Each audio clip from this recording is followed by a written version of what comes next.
So Nigeria's earnings season is here, while the corporate news box is also filled for investors and analysts weighing the news and other announcements for their trading positions. Let's track some of the headlines in the current market week as we turn to AriseTV, who is the head of retail investment at Chapel Hill, Denham. Good evening, AriseTV. Thanks for coming through. Good evening. Thanks for having me. It's great to have you on the show. Thank you. How's the market weighing the news of Mansard that we just talked about, the share reconstruction plan? What did it mean for investors or shareholders? And why is this insurance company looking to rejig the total shares that it has on the market right now? Okay, thanks. I think the news came after the market has closed. So there is suspension, technical suspension will be implemented tomorrow. It means that there will be no trade on the stock tomorrow. And what we expect to see is when you look at the current shares outstanding of Mansard, about 36 billion. And based on the share capital reconstruction they are doing, increasing the nominal value from 0.5 naira per share to 2 naira per share. That means that the shares outstanding will reduce to 9 billion, while the share price, once trading starts, will open at 2 naira 32 kobo, based on closing price of today of 0.83 kobo. So what that just does, most times, in terms of value, your value will not change based on reconstruction. It means the units you are carrying will reduce. If you have 10,000 units, you divide that by 4, it will reduce to 2,500. Then the price will also increase. So your value always will remain the same. So what would drive appreciation going forward is based on profitability. But in terms of perception, so when you look at the per share data, earnings per share, dividend per share, now that the shares outstanding has reduced, so like based on their forecast, their projection for this year about 4 billion. So when you look at that relative to 9 billion compared to before, that would have been 36 billion.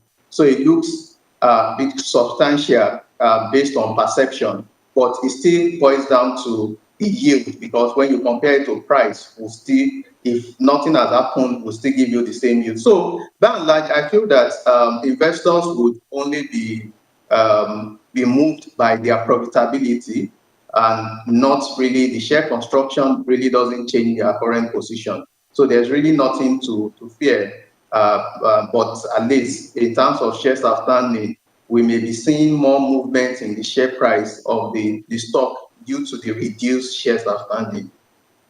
Interesting how the share reconstruction and its twin the share repo works in the market. It's a little bit tricky, by the way. You need to be sure of what you are doing when you do these things. Like you said, whatever it is, you need to make sure that the shareholders get a better end of it. But let's talk about Nigeria's largest brewer, that's Nigerian Breweries. The news is that it paid about 27 billion on its debt book in the first half of the year. So that means that after the pandemic, folks get back into parties and a whole lot of having nice times all around. So should the investors price this information into Nigerian Breweries' share price or valuation, Ayo? Yes, I think when you look at the impact of paying down debt on any company, it means that your finance costs will reduce, which leaves more for equity shareholders. Because when you see the structure of the financial statements, you discover that you need to pay the debt holders first. It is what is left that is distributed, or out of it that is distributed to equity holders. So that is why equity holders would I would say responded positively. You would see yesterday, but I think today there was really no movement on the share price.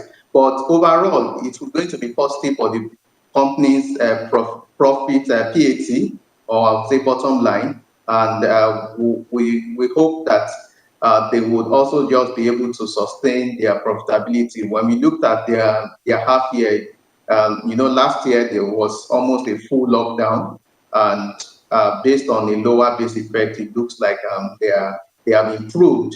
but there's still that sector. There's a lot of competition, stiff competition within that space. They're unable to pass all the any price increase, any major cost to the consumer, because consumer wallet is also being pressured, and there's a lot of price competition going on within that sector.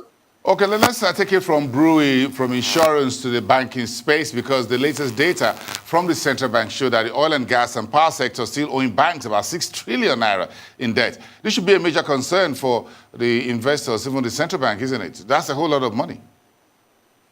Yeah, but what I would say is that this is not new. We know the oil and gas sector is like is a major sector where banks lend to. When you look at their books, most times it's always like 30% or more of their total loan books. The only issue that or major concern most times is if there's any major volatility in oil prices. So, for instance, last year, if not for the forbearances that they got from the CBN, most of those loans would have gone bad. But we've seen oil prices rally back to almost $70 per barrel. So that is also positive, because even within the oil and gas sector, they are mostly exposed to the upstream oil and gas space. So yes, it's cause for concern based on the amount, but we know that's the major area where we feel that the banks feel a bit comfortable. Maybe they also understand the business more, and we don't. Most times, you don't see them invest heavily or borrow heavily to other sector compared to the oil and gas space. So I think over time, if oil price can remain very stable with the PIA that has been passed, they can implement the regulation in the downstream space. There will also be uptick in activities, and banks will be able to fund transactions within that space. And that we should see enough significant right back in some of the loans that are really underwater now. Yeah, so that's taking us all the way through to the banking sector itself, because if you look at the current earnings of Stanbic IBTC Holdings, came in a bit disappointing. What's your outlook on these results? What can you glean from the financials, by the way? Okay, thanks. Based on the financials, if we look at the bank struggled in terms of the interest income, means they were unable to increase their loans, and maybe interest on interest yielding assets also came down. But there's also a major line item in terms of trading. Last year was significantly high, I think almost about 34 billion, and this year I think they made just about 9 billion. So if you recall, the yield environment last year favored a lot of fixed income traders because yield moved downward, so there was a lot of capital gains, and I think maybe the bank took advantage of that opportunity. And this year it was a reverse situation where yields increased significantly, whereby a lot of traders had to book a lot of book significant losses in their books. So yes, the bank is struggling, but we can say the revenue of the bank is significantly diversified, not just banking. A strong asset management, PFA, and we would say, I feel that they should be able to bounce back. And with what they were able to pay as interim dividend, that were provided a bit of support to a lot of investors. The ₦1 dividend per share, yes, in terms of yield, may not be very attractive, but compared to what other banks pay within interim for the half year 30 kobo dividend, you can still see that that's like 3 times of what other banks are paying. Yes, their share based on share price, their share price is significantly high, so yield won't be very attractive. But by and large, I believe it's a tough time for banks.